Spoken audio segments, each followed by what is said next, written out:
reflexão esta manhã é o que é que nós vamos fazer com Jesus Cristo. Este foi o dilema de Pôncio Pilatos. O que é que nós devemos de fazer com Jesus Cristo? Vamos ler em Lucas capítulo 23. Eu gostava de fazer uma leitura responsiva.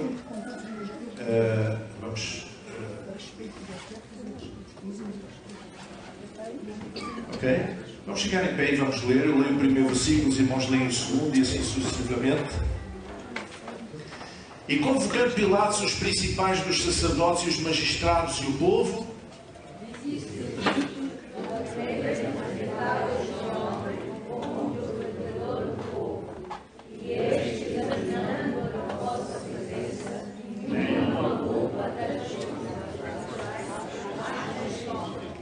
nem mesmo Herodes, porque a ele vos remeti, e eis que não tem feito coisa alguma digna de morte.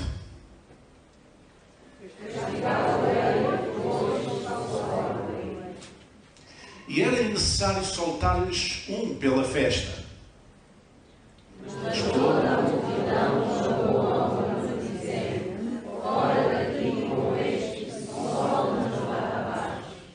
O qual fora lançado na prisão por causa de uma sedição feita na cidade e de um homicídio. Falou, pois, outra vez Pilatos, querendo soltar Jesus. Mas eles clamavam em contrário, dizendo: crucificam, crucificam. Então ele, por terceira vez, disse: mas não desejo, não acho nele culpa alguma de morte, castigá-lo-ei, pois, e soltá-lo-ei. Mas eles instavam com grandes gritos, pedindo que fosse crucificado. E os seus gritos e os dos principais dos sacerdotes prevaleciam. Então,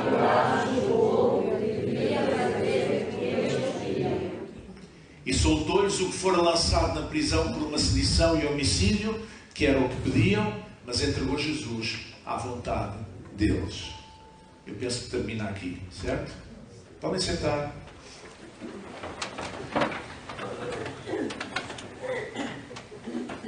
A cena em que Pilatos apresenta Jesus diante do povo, no pátio do seu palácio de governo da Judeia, como governador da Judeia, é uma cena muito conhecida, muito pintada ao longo da história,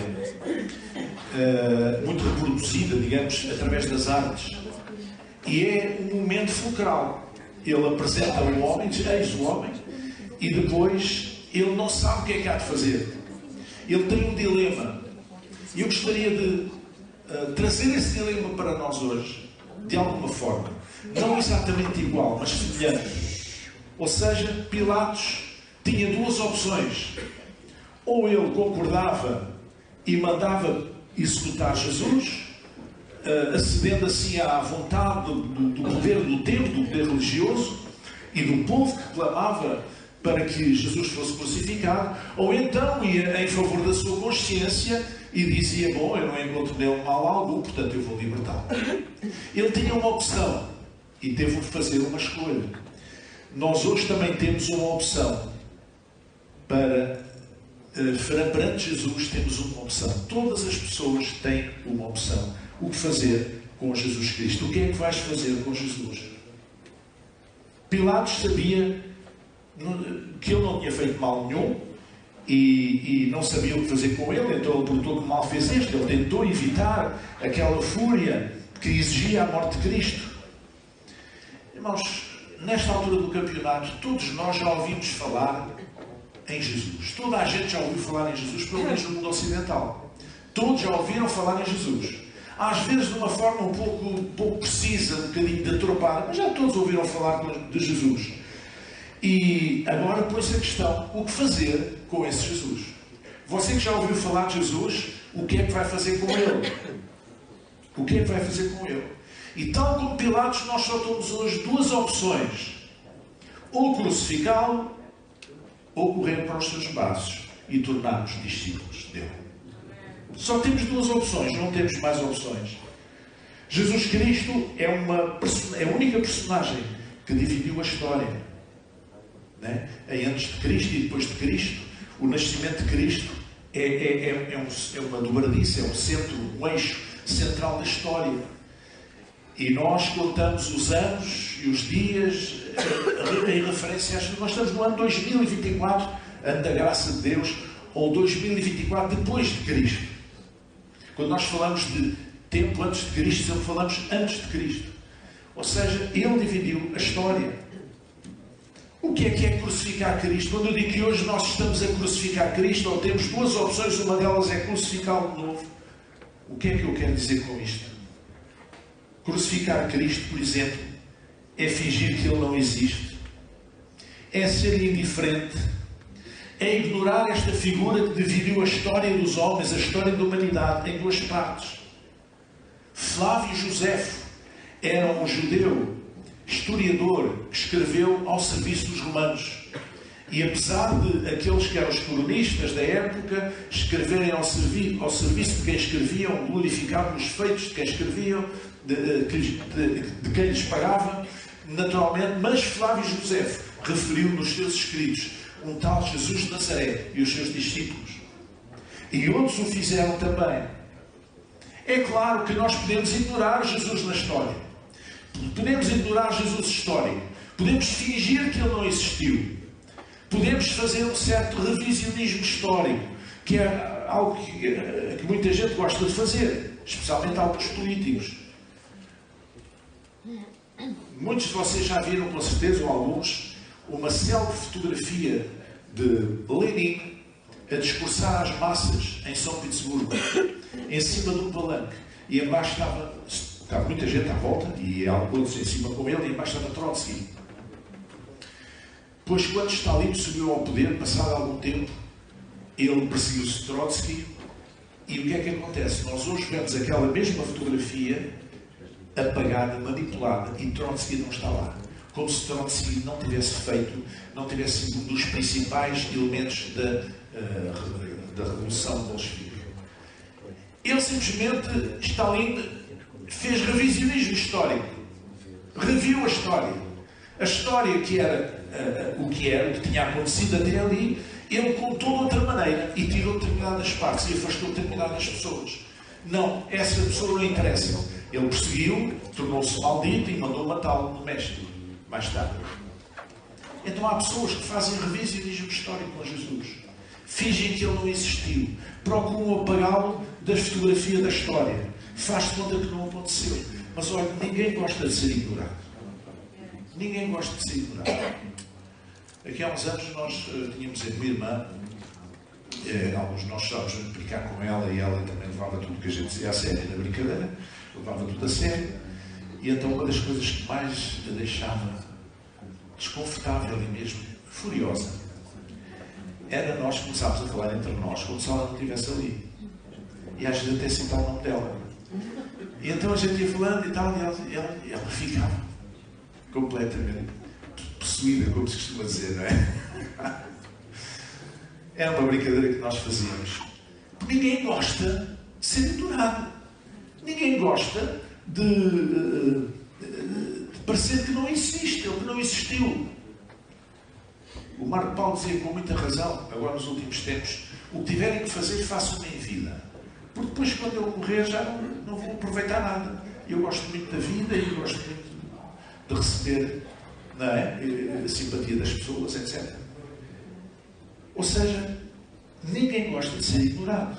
E quem ignora Jesus, quem finge que Jesus não existiu, quem finge que Deus não tomou a forma humana em Jesus de Nazaré e não habitou entre nós, e não andou fazendo o bem, e não andou trazendo uma mensagem de paz, de esperança, de alegria e de vida eterna, está a crucificar Jesus outra vez. Aquele que finge que Jesus não existe está a crucificá-lo de novo. Está a pregá-lo de novo à cruz. Está a querer fazê-lo desaparecer. Como os religiosos da época tentaram fazê-lo desaparecer. Porque ele incomodava. Porque a figura de Jesus incomoda. Quando nós o levamos a sério, incomoda. Incomoda como incomodou aquelas pessoas daquele tempo. Ele incomodava aquelas pessoas. Quem mais ele incomodava? Até os religiosos. Porque a sua religião era fútil, era vazia, era uma religião sem consistência, sem interioridade, era uma religião da aparência, Era uma religião que fingia que era e não era, uma religião hipócrita. E claro que Jesus, com a sua santidade, sendo Ele o caminho, a verdade e a vida, sendo alguém que trazia a verdade, alguém que iluminava as trevas à sua volta, fazia com que essas pessoas se sentissem incomodadas.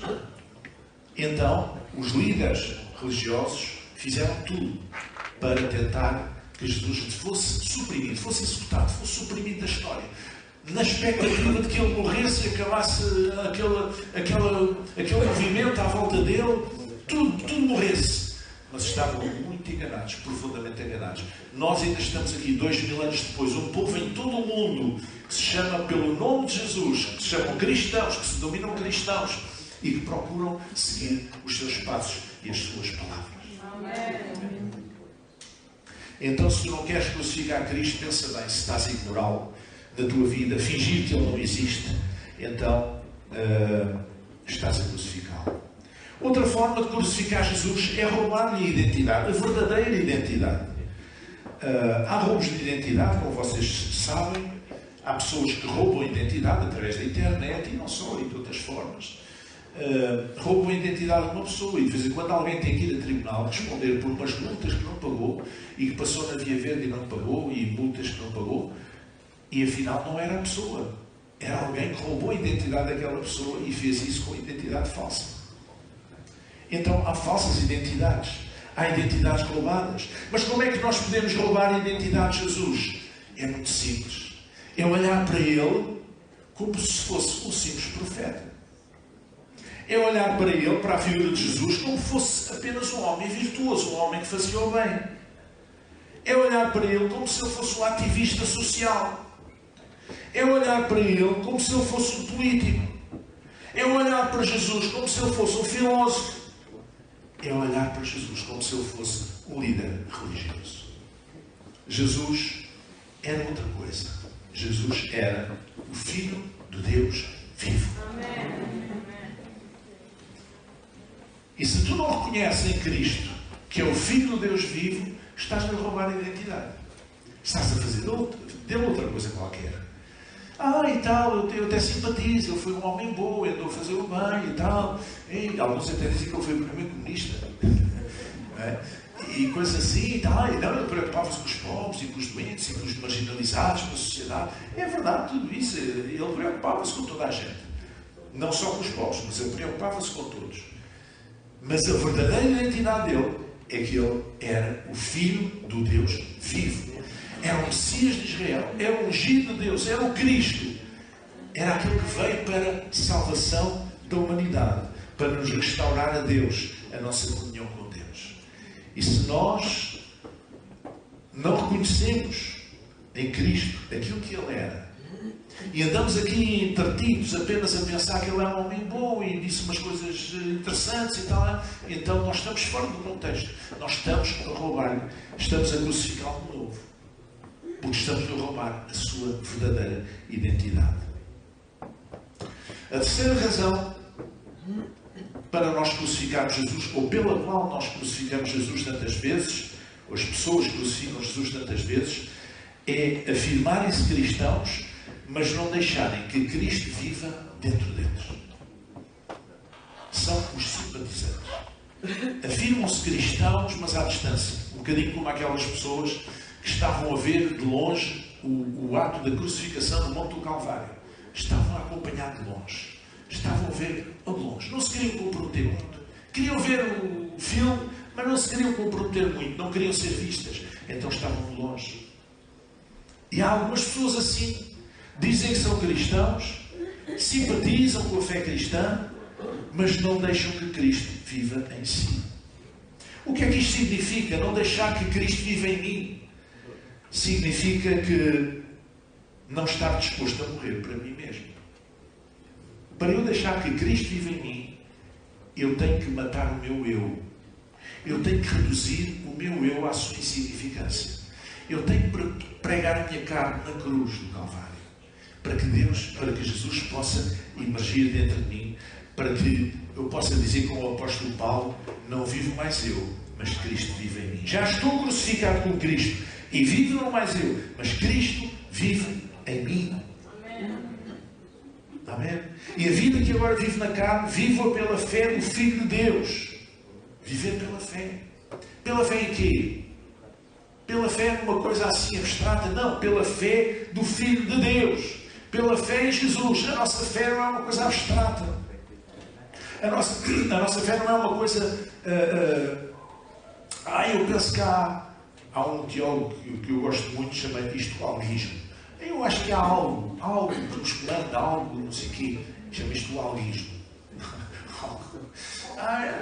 Se vocês falarem com muita gente, muitas pessoas dizem isto.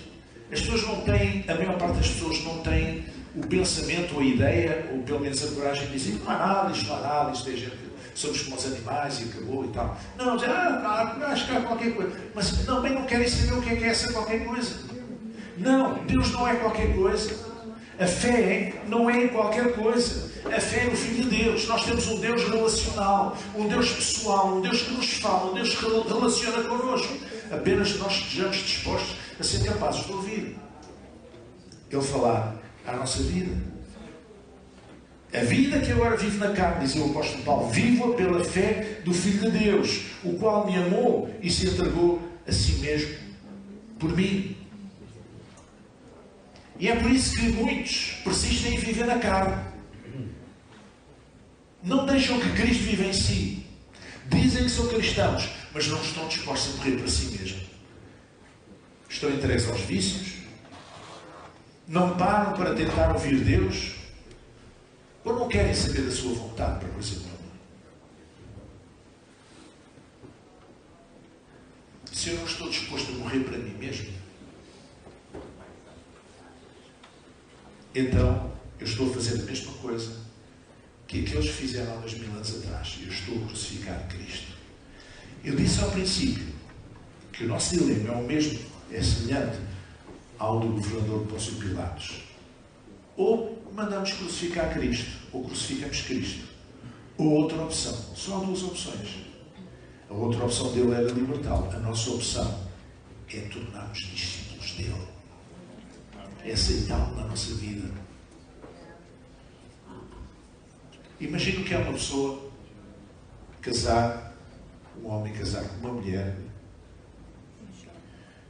e dizer assim: ok, eu caso contigo, mas eu não te vou ouvir, eu não vou procurar conhecer a tua vontade, eu não vou estar atento à tua sensibilidade, aos teus sonhos, aos teus receios, aos teus gostos. Eu vou viver à minha maneira. Se calhar alguns de vocês dizem assim: eu conheço e tal. Mas não é. É assim que é normal. Quando duas pessoas casam, é assim que é normal. Não é. É que as pessoas vivam uma para a outra. É que as pessoas, digamos, deixem parte de si mesmas em nome do outro. Quando falamos da vida cristã, da fé cristã, estamos a falar em que nós vamos muito mais longe do que isso. Nós morremos para nós mesmos. Que é o que o apóstolo Paulo disse: já não vivo mais eu, mas Cristo vive em mim. E se eu não sou capaz de fazer isto, eu estou a descartar Jesus. Estou a crucificá-lo de novo. Estou outra vez, estou a viver de uma maneira, à minha maneira, e não a deixar que Jesus seja o Senhor da minha vida. Que seja realmente o capitão da minha alma. E se eu não sou capaz de deixar que Jesus seja o Senhor da minha vida, eu não sou um cristão.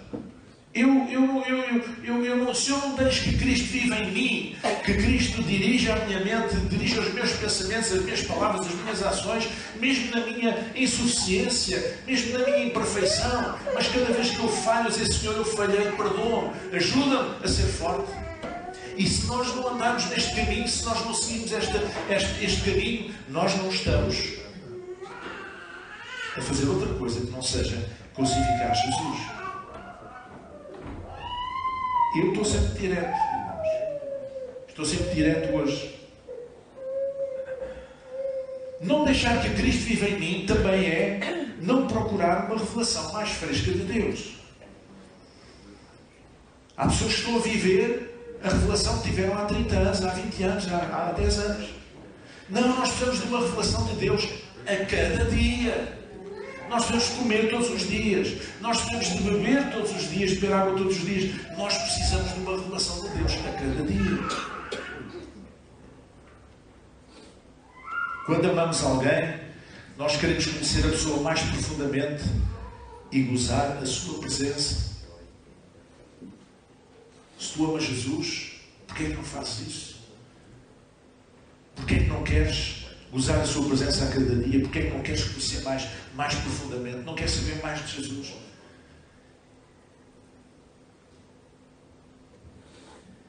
Não queres uma revelação mais fresca? Não queres ser renovado? E nós às vezes cantamos aqui: renova-me, Senhor Jesus, já não quero ser igual. Por aí fora. Mas isso podem ser apenas palavras, se nós não atendermos ao que estamos a cantar. Não apenas nessa canção, mas em qualquer outra. Se nós não atendemos ao que estamos a cantar, são apenas meras palavras. Em 1 Pedro 3, 14 e 15 diz assim: mas também se padeceres por amor da justiça, sois bem-aventurados. E não temais com medo deles, nem vos turbeis. Antes santificai ao Senhor Deus em vossos corações, e estáis sempre preparados para responder com mansidão e temor a qualquer que vos pedir a razão da esperança que há em vós. Estáis sempre preparados para responder com mansidão e temor a qualquer que vos pedir a razão da esperança que há em vós. Porquê é que você crê em Jesus? Diz que a resposta deve ser com mansidão e temor. Ou seja, não é discutir religião. Eu não discuto religião com ninguém. Eu trabalho na área de ciência das religiões, mas não discuto religião. Eu recuso-me a fazer isso. Tem coisas mais interessantes para fazer: ver um bom jogo de futebol, ouvir uma boa música, do que discutir religião. Eu não discuto religião. Mas eu estou disponível para testificar de Jesus, dizer quem Jesus é. E isto não é discutir religião, isto é dar testemunho. Isto é partilhar a fé que a pessoa tem. Estar dispostos, sempre preparados para falar, para quem nos pedir a razão da esperança que há em nós. Porquê é que nós temos uma esperança? Porquê é que nós falamos em vida eterna? Porquê é que nós temos essa esperança? Porquê é que nós temos a esperança que vem da fé? Porque cremos nas Escrituras, cremos no Jesus revelado através das Escrituras, e isso muda a nossa vida, isso muda a nossa perspectiva em todas as coisas. Mas nós precisamos estar preparados para falar disso. Como é que nós estamos preparados? Se tivermos uma revelação fresca de Deus. Se não acontece como alguns, demasiados infelizmente, que quando alguém lhes pergunta alguma coisa, estão a responder a outra coisa e estão a dar uma resposta que eles aprenderam há 20 anos atrás. Nós temos muita tendência para responder a perguntas que não nos fizeram. Mas para responder às perguntas que as pessoas hoje fazem na vida espiritual, para responder a essas perguntas, nós precisamos de uma revelação fresca de Deus. Amém, irmãos? Precisamos de uma revelação fresca de Deus. As pessoas falam dos seus problemas de hoje, dos seus problemas contemporâneos. Não é de há 30 anos, nem há 100 anos, nem há 200 anos. Falam dos seus problemas hoje. Como é que nós vamos dar uma resposta a esses problemas, do ponto de vista cristão, do ponto de vista do Evangelho, se nós não tivermos uma revelação fresca de Deus? Estamos a dar receitas de há 50 anos. Não é isso que as pessoas não vão ouvir sequer. Não deixar que Cristo viva em mim é também não procurar uma revelação fresca de Deus. Para muitos crentes, Jesus é uma espécie de tio que vive na América. Só se lembram dele quando precisam. Quando tem uma doença, e precisa de dinheiro, ou precisa de um favor, ou alguma coisa assim. É o tio da América. Tem umas massas e tal. Deixa cá ligar para o meu tio, ou escrever uma carta para o meu tio, a pedir ajuda. É assim que eles veem Deus. É o tio da América. Vivem ignorando o tio completamente. Não querem saber da saúde dele, não querem saber se ele está feliz, não querem saber se ele está bem, não querem saber nada. Mas quando tem um problema, correm a telefonar ou mandar um e-mail. Eu falei cartas, não foi já não se usa. Mandar um e-mail, um WhatsApp. Olha, tio, estou aqui aflito e tal. Ajuda-me lá aqui a resolver um problema. E há as pessoas que funcionam com Deus assim. Não querem saber deles para nada. No dia a dia não faz parte da vida deles. Mas depois quando tem um problema, tio, desenrasca-me lá aqui, faz favor. Faz lembrar o Vasco Santana no filme A Canção de Lisboa, não é? O Vasquinho estava em Lisboa para tirar medicina. E as velhotas, as tias lá da província, da Parvalheira, estavam-lhe a mandar o dinheiro todos os meses. E ele andava na borga. Do fado e tal, não sei o quê. E o filme é à volta disso, é muito engraçado. Mas é mesmo uma realidade. Ou seja, ele só queria saber das tias para sacar o dinheiro, para viver uma vida boémia em Lisboa. As coisas, mas no final não correram sempre mal. Mas a situação é essa. E algumas pessoas olham para Deus da mesma maneira. É o tio da América, é as tias da província que mandam o dinheiro. Quando nós tivermos um problema, vamos lá, vamos pedir dinheiro.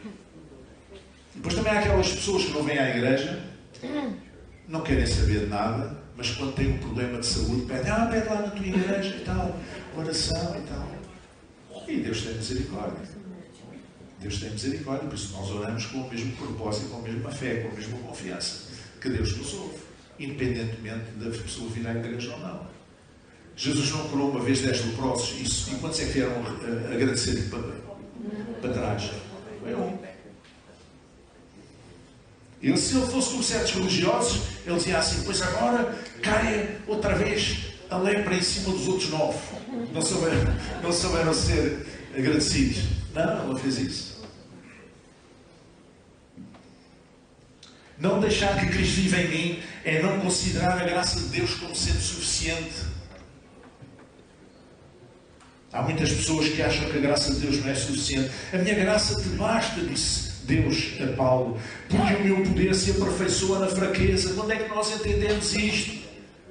O poder de Deus aperfeiçoa-se na nossa fraqueza. E a sua graça basta-nos. De boa vontade, pois me gloriarei nas minhas fraquezas, para que a mim habite o poder de Cristo. Muitos insistem em acrescentar à fé e ao arrependimento do pecado regras, e mais costumes, e mais procedimentos, e mais promessas, e mais sinais, e mais ofertas especiais, e mais regras, e mais sacrifícios. A minha graça te basta.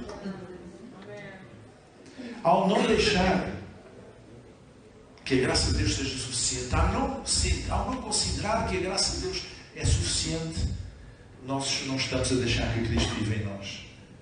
E a pergunta volta a ser a mesma. O que é que vamos fazer com Cristo? O que é que vamos fazer com Cristo? O que é que estamos a fazer com Ele?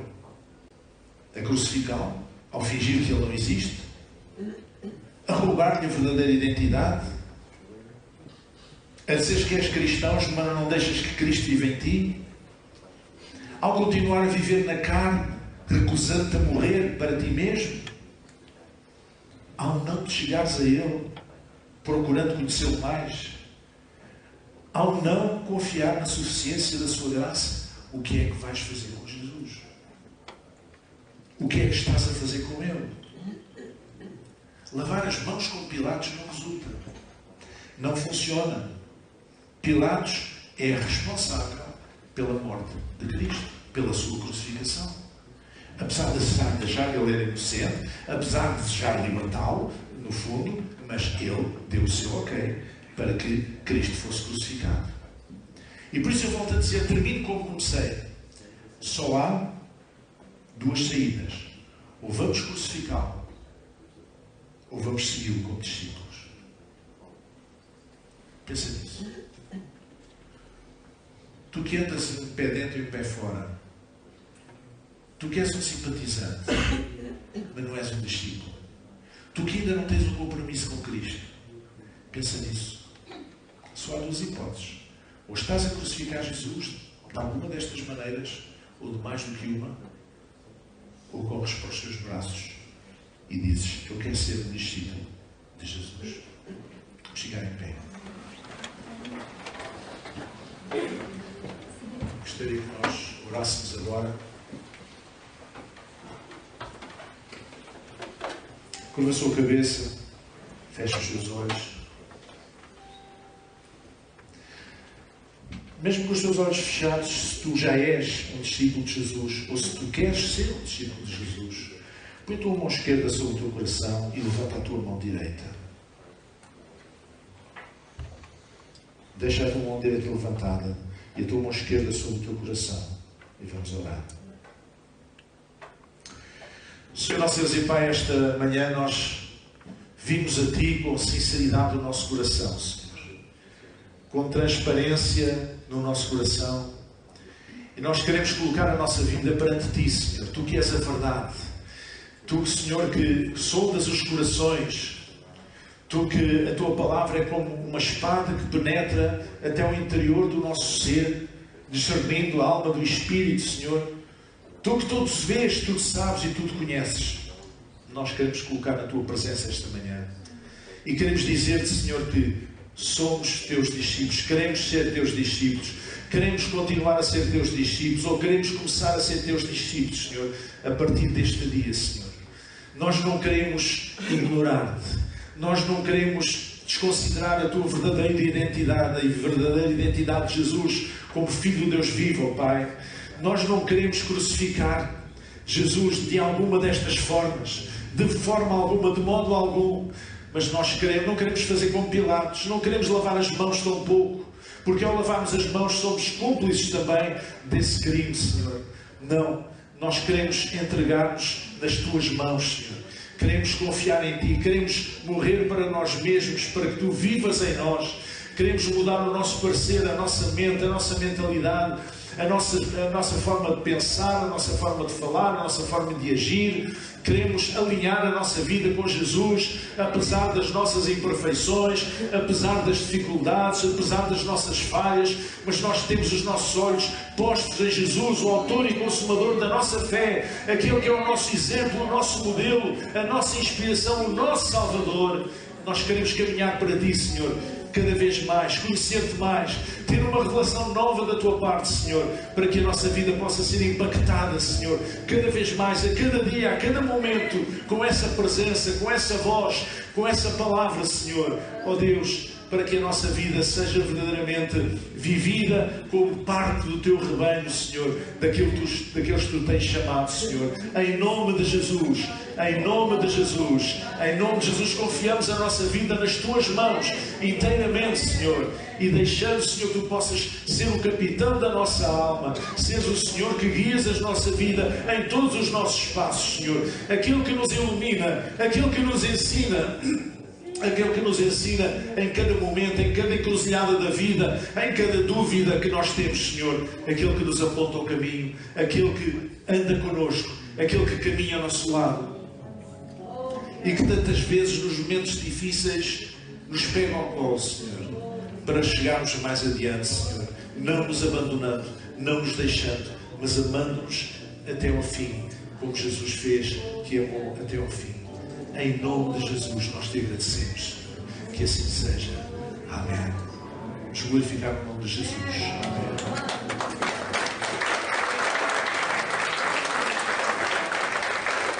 Aleluia. Sim, Jesus. Senhor, não permitas que esta oração seja apenas um mero ato litúrgico, Senhor, mas que esta oração seja procedida da nossa mente e do nosso coração, Senhor. De um coração sincero, Senhor. Está disposto a abdicar das suas estruturas de pensamento, dos seus traumas, dos seus enganos, da forma como tantas vezes fomos ensinados erradamente, Senhor. Mas ajuda-nos a ter a humildade de saber olhar para Ti, esperar em Ti e ouvir a Tua voz falando à nossa vida, Senhor. Que assim seja, Senhor. Que assim seja. Amém.